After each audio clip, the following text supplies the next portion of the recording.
Okay, we have looked at simple zero forcing system. Okay, so today, okay, so today we'll continue with this, and we'll also look at channel estimation. We'll also look at what happens, how do you do pre-coding, what is meant by layers, what is meant by ports. You see ports in the spec now, so I'll explain you all that today. So before I proceed, I want to ask you if there is any question, or if there are any questions.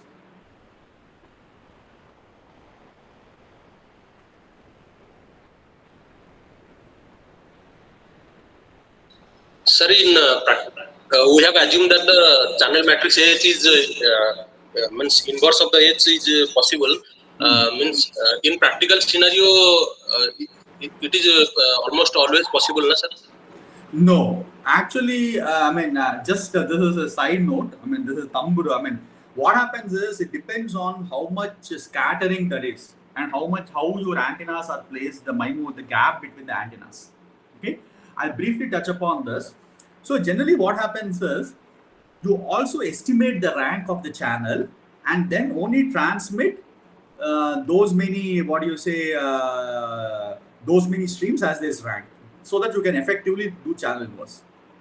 Okay, so you cannot take for granted that the channel can be inverted. There need not be any, I mean, there's no guarantee for that. Okay, most of the times actually understanding that the channel can get inverted, what is the rank of the channel, is a difficult problem, and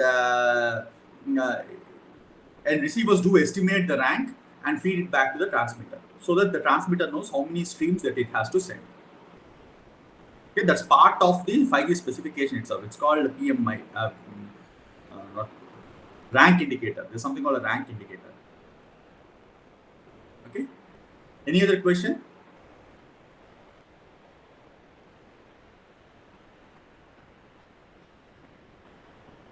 Hello. Hello. Okay. Were you able to hear my answer? Yes. Okay. Sorry. There was absolutely no feedback. That's why I was just curious if, okay. We are very much satisfied. No issue. Okay. Thank you. No. I just plugged on my mic, so I just want to know if I was audible or not. That's the reason. Okay. So now today, let's look at this thing again a little bit carefully. Let's introduce something called a pre-code. Okay. So that our notion of layers and other things become a little bit more complicated. Okay. So we have anti-antennas. So we have 1, 2, 3. I mean 0, 2. I mean we can start at 1 or at 0. It doesn't matter. And similarly, we have 1 to NR receive antennas. Okay, transmit antenna. This is the transmit chain, and this is the receive chain. Okay. So what I do now was I add a matrix here. Okay, so this is a channel matrix. Okay, this is a channel matrix. What is the size of the channel matrix? It's NR cross ND. Okay, the output is NR. I mean number of N input is ND. Agreed? Okay. So now what I'm going to do is I'm going to say that the number of layers that you are going to transmit is NS. Number of layers that you're going to transmit is NS. Okay, and there's a matrix called the precoder matrix. I call it P, which is of the size. So psi is either NT cross NS or NS cross NT. Okay, let's decide this. We'll decide this once we write the equation. Okay, so what this means is you have your input. So essentially, all of you understand what is streams or layers. Okay, maybe instead of NS, we'll put NL so that it's easy for us to pronounce NL. Number of layers. Yeah, number of streams. Okay, so what do you have? You have X1 up to XL. These are the number of layers that are coming out. Okay, these are the number of layers that are. So we understood how to do the layer mapping now. So this is the number of layers. For example, if 2 layers means X1 and X2 will be there parallelly coming. Okay. So these are the things, but you have NT antennas. For example, L can be 2, number of layers can be 2, but your number of transmit antennas can be 64. Okay. How do you convert from 2 to 64? L to NT, you multiply this with an NT cross NL pre-coder matrix.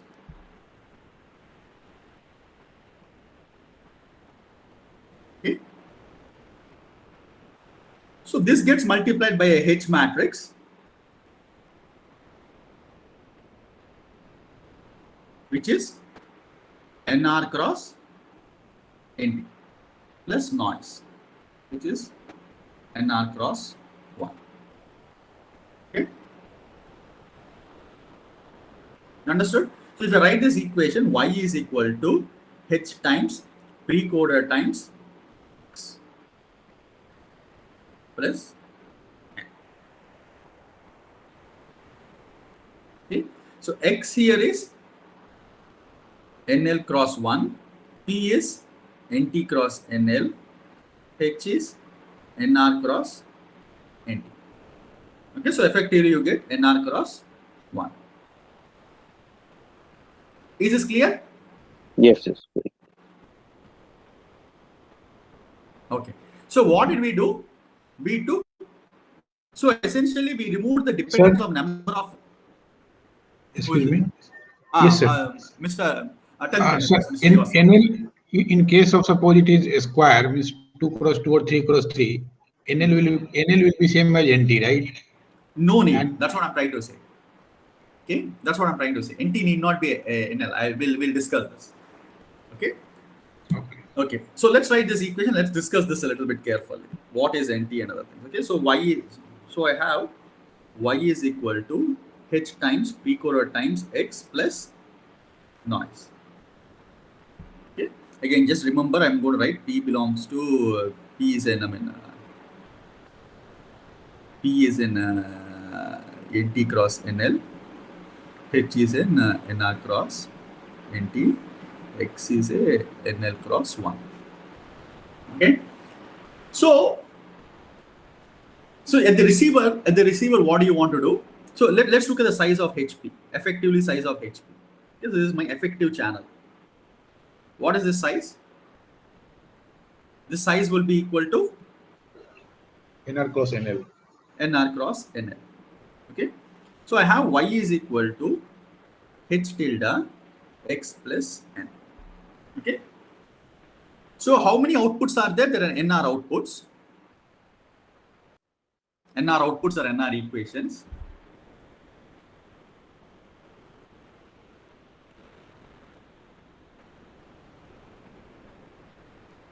How many variables are there? How many unknowns are there? NL unknowns. Okay, NL unknowns are there. When can you actually estimate the unknowns? What is the condition that you have? What should be a condition on NR and NL so that you can estimate the unknowns with the equations? NR should be greater than NL. Yeah, exactly. So NL should be less than or equal to NR for what do you say, for evaluation of the unknowns, for estimating, for not for solving for the unknowns, for solving unknowns. Okay. And how do you solve for this unknown? In this particular case, NL is less than or equal to NR. This is not a square matrix, so cannot invert. Okay. So you have to do something called a pseudo inverse. Okay. So what do you do? This is so you multiply by first H inverse Hermitian. Okay. So I'm going to put transpose Hermitian. Whenever it's complex, it's Hermitian and transpose. I mean, you understand. You both conjugate and transpose it. Okay. Sometimes if I accidentally put transpose, you have to interpret it correctly. Okay. H Hermitian H tilde X plus N. Okay. So what is the size of this matrix?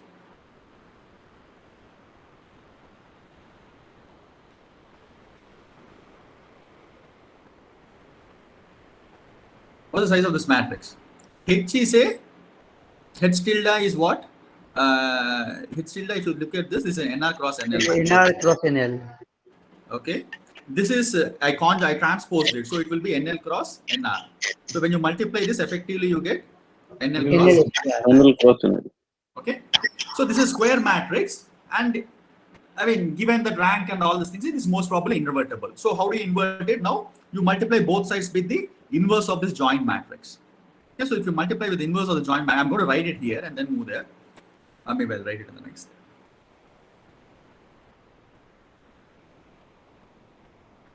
H inverse H y is equal to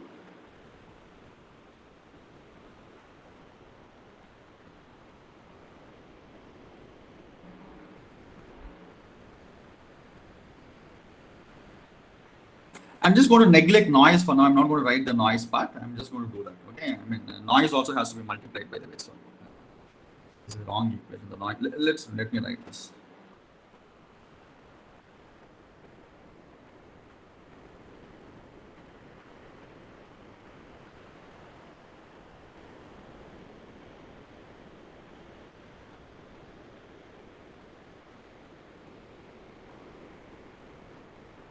Okay. So this effectively noise I'm going to call n tilde. So you have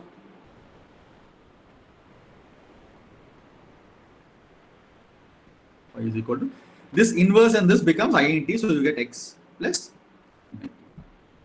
Okay. So your effective estimate is equal to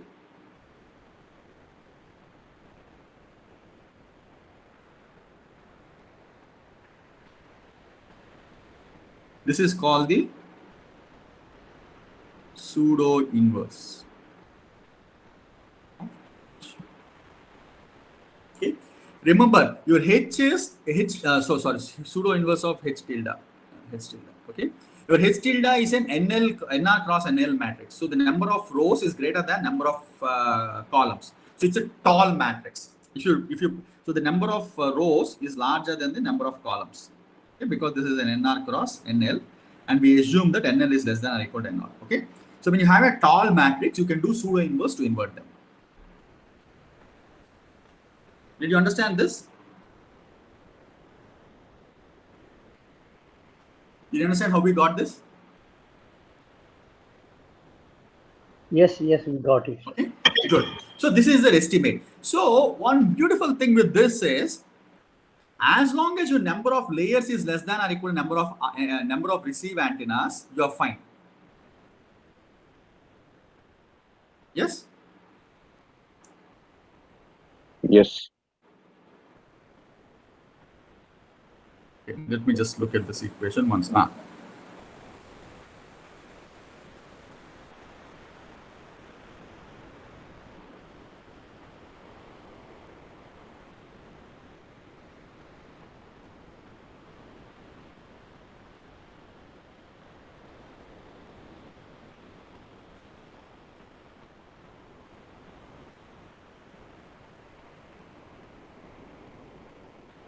Okay.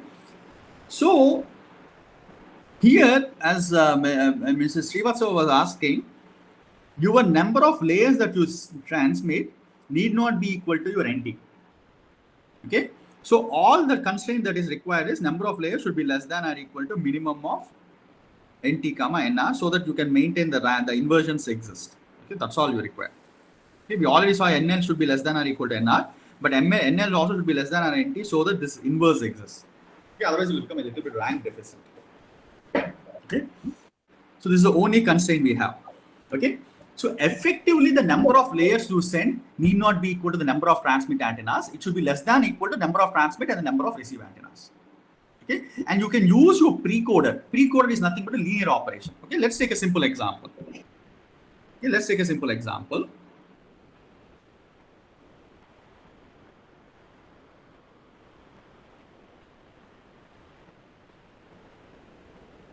Suppose I want to transmit only X1 in both these antennas. Okay, so then what should be my precoder be? Precoder will be a 2x1 matrix. Okay, so it will be some P1, P2. So effectively what I'm going to transmit here is, I'm going to transmit P1, X1 here and P2, X1 here. Okay, is this clear? Alternatively, you could have transmitted 2 layers. If you had transmitted 2 layers, This precoder may be something else. Maybe a simple precoder may be an identity matrix in which you get x1, x2, you get x1, x2.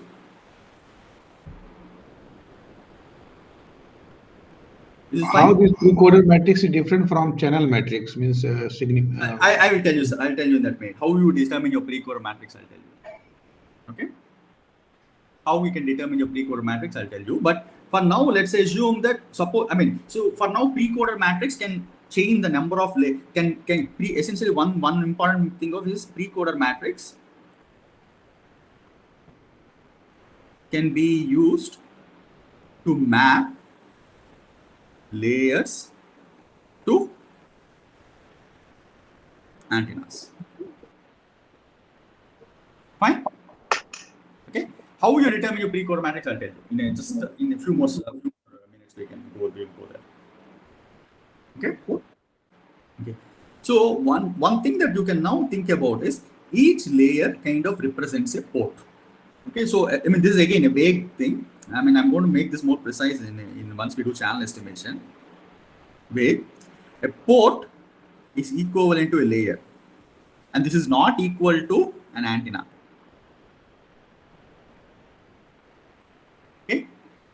So when they say single port transmission, most probably you can think of it as single layer. It's not actually, it's a vague thing. Still, this is not exactly the same. What is a port?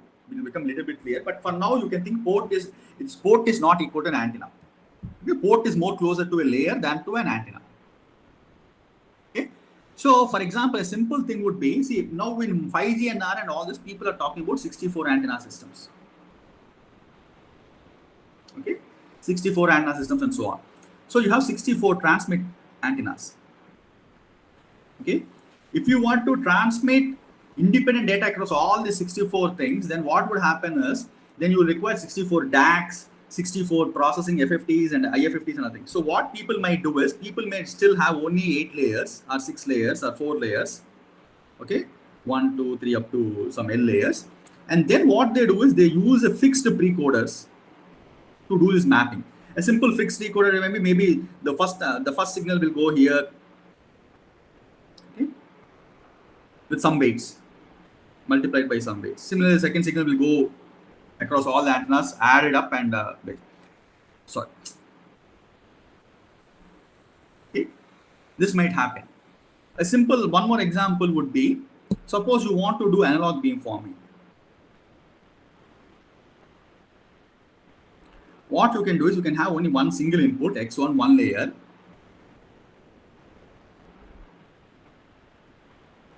You multiply them with some weights. W1, go to this antenna. W2 and W2. Just giving an example. Okay. So depending upon your weights, your beams will change. The same data is going through. This beam has only one data, one layer. Okay. But how this beam happens depends on this weight. Okay, so in this particular case, what will happen? Your pre-coded matrix will be a 1 cross 3 matrix or a 3 cross 1 matrix.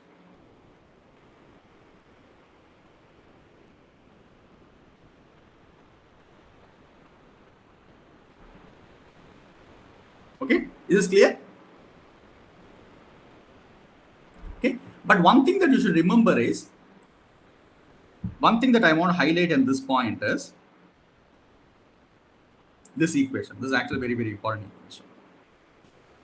The effective channel, if you look at this, the effective channel size is what? The effective channel size is NR cross NL. It does not depend on your transmit antenna. All you require is to know H tilde. You don't require to know H and P individually. Okay. So essentially, the number of layers you transmit plays a very, very critical role. In the sense that the effective channel collapses to NR cross the number of layers. You can have 20,000 antennas in the transmit antenna, but if you are transmitting only 2 layers, I mean with the pre-coded, with the structure that I have sent, with the pre-coded structure I have sent, effectively it will look like a NR cross 2. Rather than NR cross 2000, I mean, even if you have 2000 antennas, all of them will be taken care by this matrix, H tilde. Okay, this is effective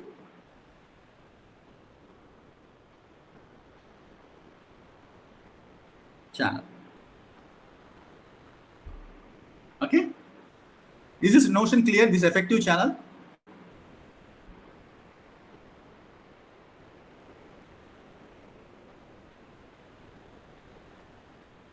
Yes, sir. Yes, sir. Okay, good. So now, before we proceed, let us understand how OFDM and MIMO get together. Okay? Let's understand this. So we know OFDM. Okay, so we know OFDM. So OFDM is essentially you have a resource grid and you take IFFTs of it and then you transmit it. We know the CPs and other things. Okay. So when you have, let's take the case of two antennas. Okay. I want to transmit two layers on this. If I want to transmit two layers on this, how do I do this? Okay. So what you have is,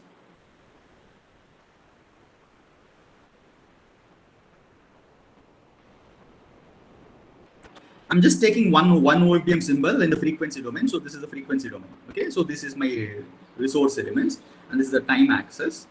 I'm plotting only one symbol. Okay, maybe I'll plot two symbols.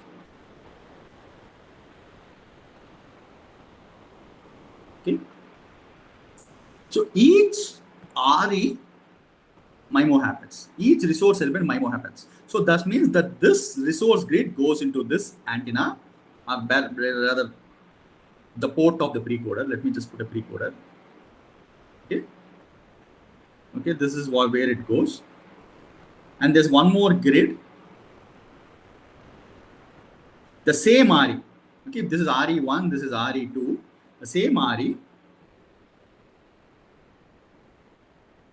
goes to the second port.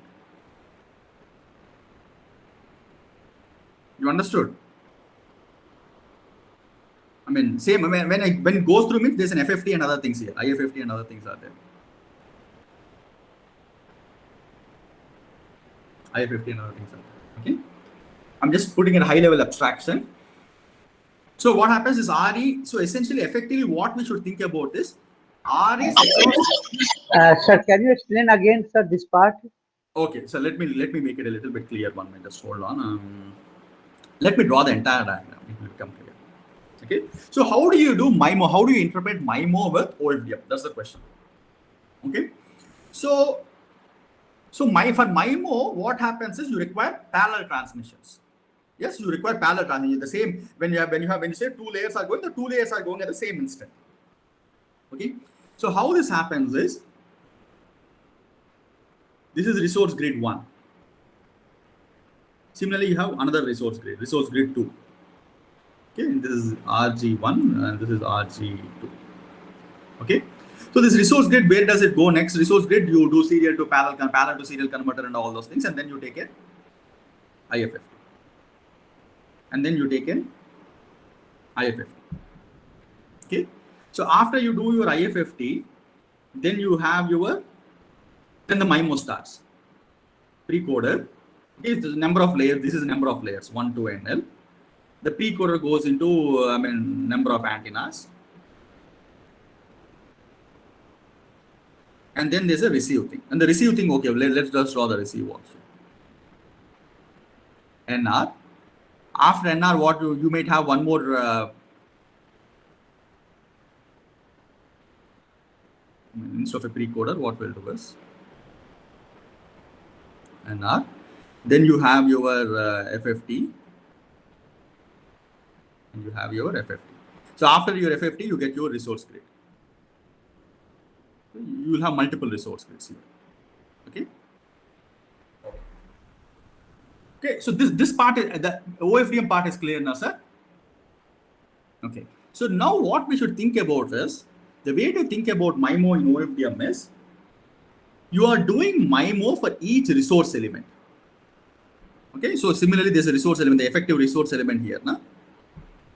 So the reason is, you can think of this as your entire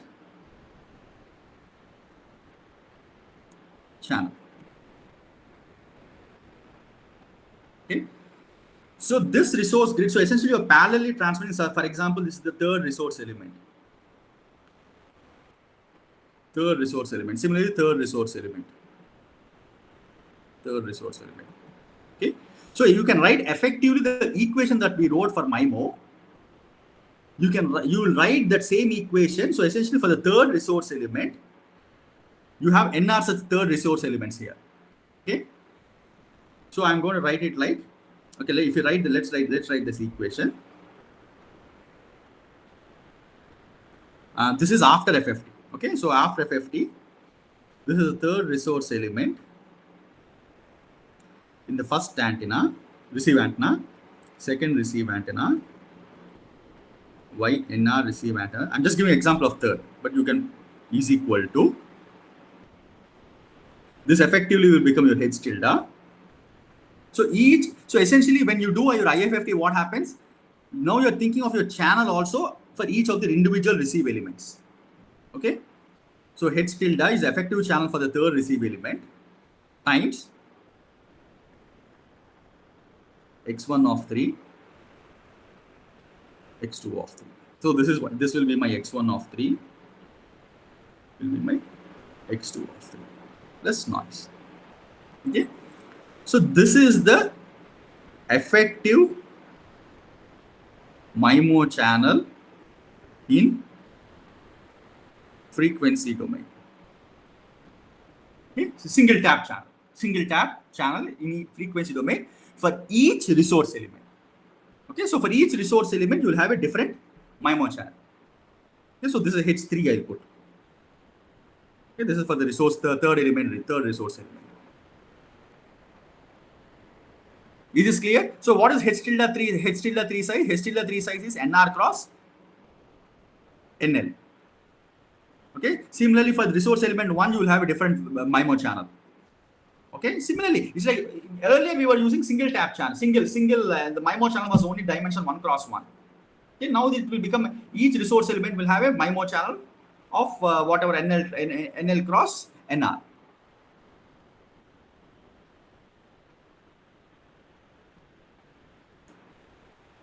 Any questions here? We can spend some time here.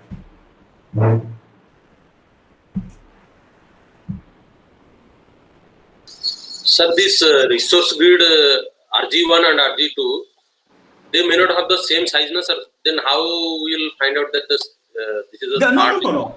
I'm assuming that. Why do you say that they don't have the same size? Chitranjan, why do you say they don't have the same size? I mean, I'm assuming the same subcarrier spacing is there. I mean, this is what you are transmitting in the MIMO. So they both will have the same subcarrier spacing, the same grid. Okay, sir. So see, remember, when we did the layer mapping, in the layer mapping, two layers got, I mean, layer 1 comes here, layer 2 comes here, fills this grid.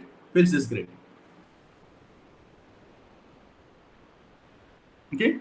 So for now, don't think about two different subcarrier spacings across grids. Okay, let's not complicate it. Let's assume the same subcarrier spacing is there across all the grids. Excuse me, sir. Vijay, please. Sir, I'm assuming only RG1 is present, sir. Output of IFFT is one symbol, sir, OFDM symbol. OFDM symbol. So that consists of all the RUs, sir. Yeah. So, see, Vijay, forget about MIMO.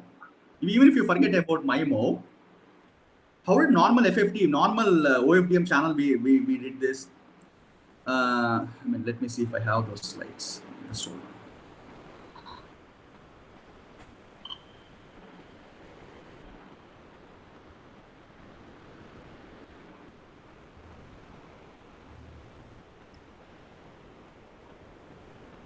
Okay, maybe I'll just draw it. Okay. So even if you forget your MIMO, let's just say CISO. Okay. So you have the resource grid. Resource grid is just an abstraction. This is symbols and this is frequency. Then you pass it through your IFFT, and this goes through a channel, single tabs. I mean, whatever channel, and there you do your FFT, and then you get back your resource grid. Okay.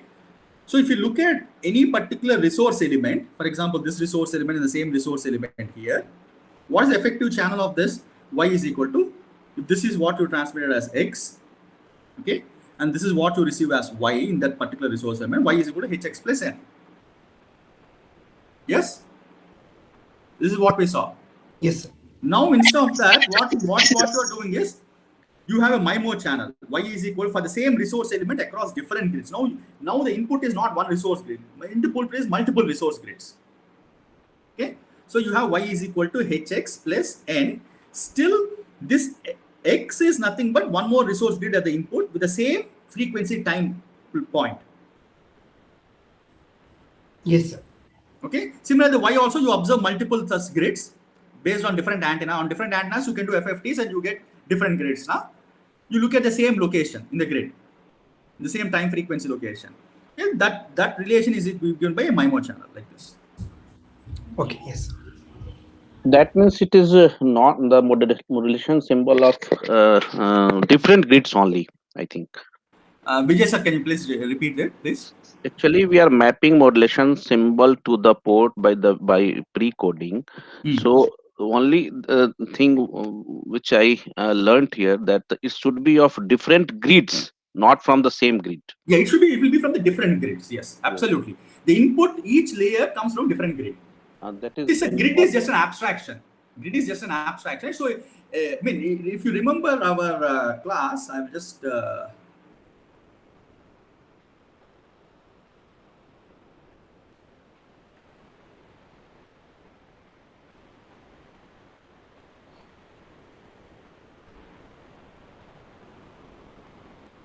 If you look at these layers, so each of these layers feeds one grid.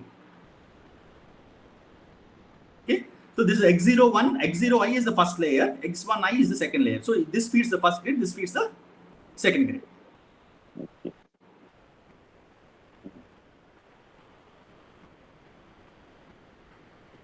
Okay, so finally in OFDM and MIMO, that way fits in very well. So essentially what happens is each resource element is a MIMO now, has multiple inputs and multiple outputs. Each of this input comes from different layers.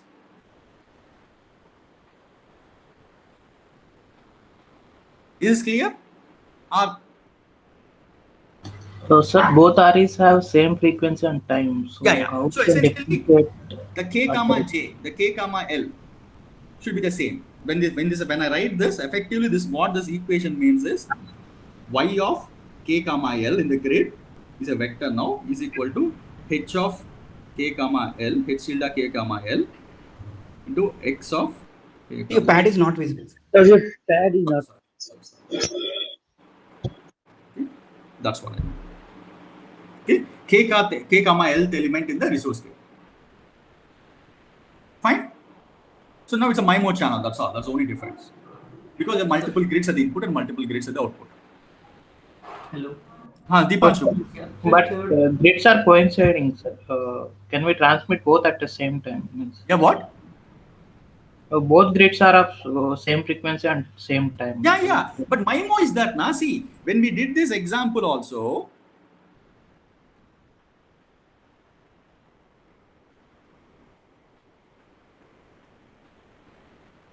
yesterday when we did this example, x1 and x2 are transmitting and overlapping, So instead of this, now you can assume that the same grid element is coming. I mean, same location element from different grids is coming, x1 and x2. But we were able to separate out x1 and x2, Rajendra? Yes, sir. That's the whole point of MIMO. We have an additional degree of freedom here. That is the special freedom. Special degree of freedom, yes.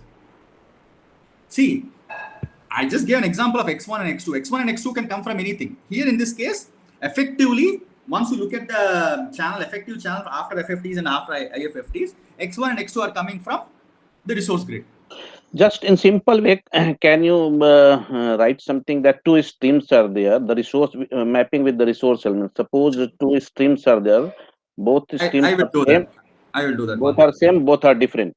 I think that will make everything clear. Okay. So what happens is, let's take a simple example. Okay, I'll just draw the entire block diagram. Excuse me, sir. What is that previous equation you wrote, sir? K comma L is a resource element number. Kth frequency and L symbol. So let me just explain this. This seems to be a little bit confusion here. Okay. So let's draw the entire scene. Okay. So I'm just going to draw it from bits. Bits come. Then you do QPS, whatever modulation, constellation mapping, and then you have a layer splitter, layer mapper. Okay. Let's assume it maps into 2 layers. Okay. So what does it do? So essentially you get x0, x1, x2, so on here. Nah? So all the even things it puts out here, all the odd things it puts out here. So I'll put even. Fine. Now you are getting these 2 parallelly. Okay, so you have to fill this in the resource element grid. So what you do is you have one grid here. I'm just going to take a 2x2, whatever, 3x3 grid. What you are going to do is you're going to start filling the grid. Okay, depending upon the user allocation, all things, you are going to start filling the grid. For example, what will happen? This is even now. So essentially, x0 you put here, x2 you will put here, then x4 you may put here. Okay, x6, x8, x10, x12, x14, x16 you will put here in the grid. Okay, so this is the frequency domain. This is the time domain. Remember that. Okay. Similarly, in the other thing, what you do, this is second grid, the odd things get filled up. Okay, this will be x1, x3, x5. It's clear. Now it's clear. Okay. The odd thing is filling here. Okay, so the odd thing is filling here, and the even thing is filling here. Is this clear, everyone? Okay. Yes. So again, yes. remember, this is the time. This is frequency. Okay. So you're going to take 3-point FFT. I'm just giving a 3 grid, so you have to. This is a stupid thing, but easy to show. You'll take a 3-point FFT here. Okay. So then this you pass it through your IFFT. Okay. So when I mean you pass it through IFFT, you do parallel to serial. Take your IFFT, add CP, do all those things. Okay, similarly, this also you pass it through your IFFT. Okay, so at this point you are in the time domain. In the time domain, you transmit it through your, after you add your CP and other thing, maybe I'll just put CP.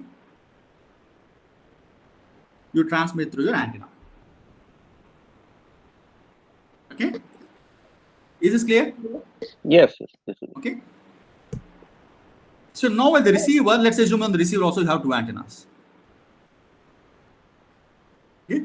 On the receiver, you will remove your CP and then you will do your FFT. Okay. After you do your FFT, you get in the frequency domain first symbol, then you get the second symbol, then you get the third symbol and other things. Then what you do, you can think of again, this again abstraction, grid is an abstraction. You can again think of a 3x3 grid.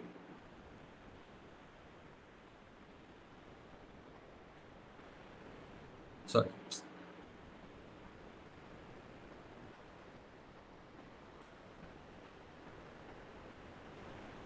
Okay, so what will be here? If I'll focus on one element here. Let's focus on this element here.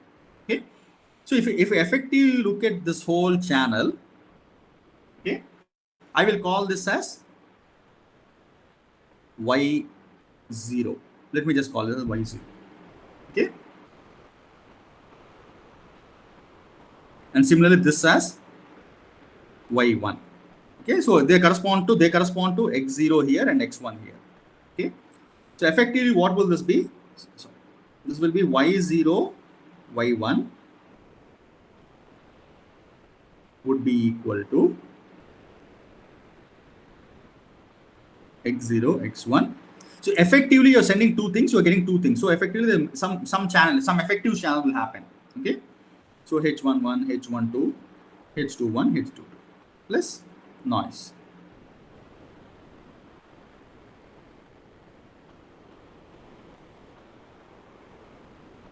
Is this clear? So for this first resource element, this is the equation. So this is only possible in case of very, very good SNR. A very, very good SNR. That's all. So if you are transmitting it using, this is 2 streams. You are transmitting 2 streams and receiving 2 streams. Let's do the case of where you transmit 1 stream for some reason and then you get 2 streams output. Okay, is this clear first of all before we go ahead? Yes, this is clear. Okay, so you understood, every time we are talking only about resource element, we are finally looking at resource element at the output, and the input. So X0 and X1 are transmitted at the same time across different antennas.